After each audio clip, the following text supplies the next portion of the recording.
इस वीडियो में आज हम लोग वर्णों को मूलतः कितने वर्गों में विभक्त किया गया है तथा इनका उच्चारण स्थान क्या है इसके बारे में विस्तार पूर्वक पढ़ेंगे।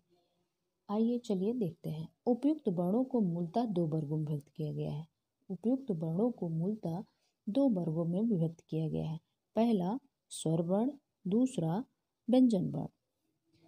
स्वर वर्ण किसे कहते हैं? स्वर वर्ण स्वतंत्र रूप से बोले जाने वाले वर्ण स्वर वर्ण कहलाते हैं। स्वतंत्र रूप से बोले जाने वाले वर्ण स्वर कहलाते हैं। परंपरागत रूप से इनकी संख्या 13 मानी गई है। परंपरागत रूप से इनकी संख्या 13 मानी गई है। उच्चारण की दृष्टि से इनमें केवल 10 ही स्वर हैं। उच्चारण की दृष्टि से इसमें केवल 10 ही स्वर हैं, जैसे आ, ई, बड़ी, ऊ, बड़ा ऊ, ए, आए, ओ, औ। उच्चारण की दृष्टि से इनमें केवल यही 10 स्वर हैं। स्वर वर्ण 3 प्रकार के होते हैं। स्वर वर्ण 3 प्रकार के होते हैं। ह्रस्व, दीर्घ, प्लुत स्वर। ह्रस्व स्वर ए, बी दीर्घ स्वर, सी प्लुत स्वर। ह्रस्व स्वर किसे कहते हैं? जिनके उच्चारण में कम समय लगता है, जिनके उच्चारण में कम समय लगता है उसे ह्रस्व स्वर कहते हैं। ह्रस्व स्वर में एक ही मात्रा का प्रयोग किया जाता है, जैसे आ, ई, उ। दीर्घ स्वर किसे कहते हैं? जिनके उच्चारण में ह्रस्व स्वर से अधिक समय लगता है उसे दीर्घ स्वर कहते हैं। इसमें 2 मात्रा का समय लगता है, जैसे बड़ा, बड़ी ई, बड़ा ऊ, ए, आए, ओ, आओ, अं। ये है दीर्घ स्वर। प्लुत स्वर जिनके उच्चारण में दीर्घ स्वर से भी अधिक समय लगता है, जिनके उच्चारण में दीर्घ स्वर से भी अधिक समय लगता है उसे प्लुत स्वर कहते हैं। इसे किसी के पुकारने या नाटक के संवादों में इसका प्रयोग किया जाता है, जैसे र, इसका मात्रा है ये। व्यंजन किसे कहते हैं? वर्ण 2 प्रकार के होते हैं, स्वर और व्यंजन। स्वर कितने प्रकार के होते हैं इसके बारे में हम पढ़ चुके हैं। अब व्यंजन किसे कहते हैं?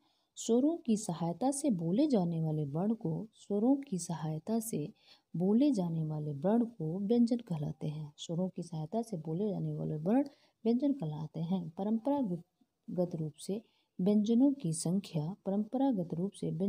संख्या 33 मानी जाती है, लेकिन द्विगुण व्यंजन ड, ढ को जोड़ देने पर इनकी संख्या 35 हो गई है। द्विगुण व्यंजन ड, ढ के जोड़ देने पे इनकी संख्या 35 हो गई है। अक्सर परीक्षा में पूछे जाते हैं द्विगुण व्यंजन कौन से हैं? द्विगुण व्यंजन कौन से हैं? द्विगुण व्यंजन ड और ढ। वर्णों का उच्चारण स्थान। वर्णों का उच्चारण स्थान 7 है। कंठ, तालु, मूर्धा, दंत, ओष्ठ, नासिका, जीवा मूल इत्यादि। कंठ पर इसका देखिए, अकु विसर्जनीय नाम कंठा। अकु विसर्जनीय नाम कंठा। कंठ से उच्चारण होने वाले वर्ण हैं, देख लीजिए, जैसे अकु आ और का वर्ग, अकु और हा, अकु विसर्जनीय नाम कंठा।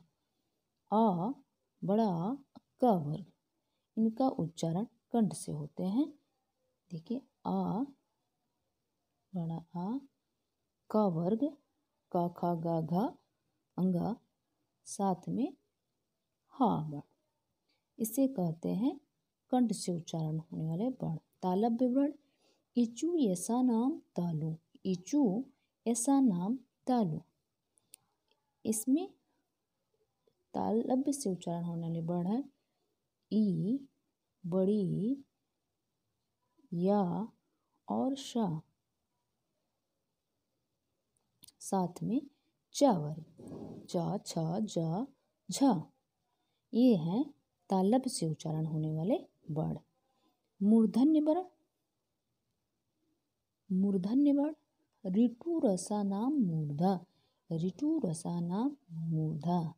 री, री, री, टा वर्ग, रा और सा मूर्धन्य वर्ण हैं क्योंकि इनका उच्चारण स्थान मूर्धा है।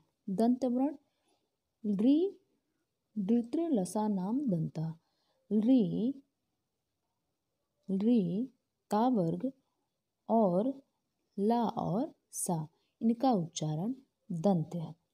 ओष्ठ वर्ण उपा मध्यमनीय नाम ओष्ठा, उ बड़ा उ बड़ा उ, पा वर्ग, पा वर्ग और इनका उच्चारण ओष्ठ से होता है।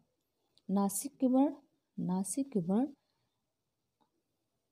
नासिक वर्ण हर वर्ण के पंचम वर्ण को नासिक वर्ण कहते हैं। हर वर्ण के पंचम वर्ण को नासिक वर्ण कहते हैं जिनका उच्चारण स्थान नाक से होता है।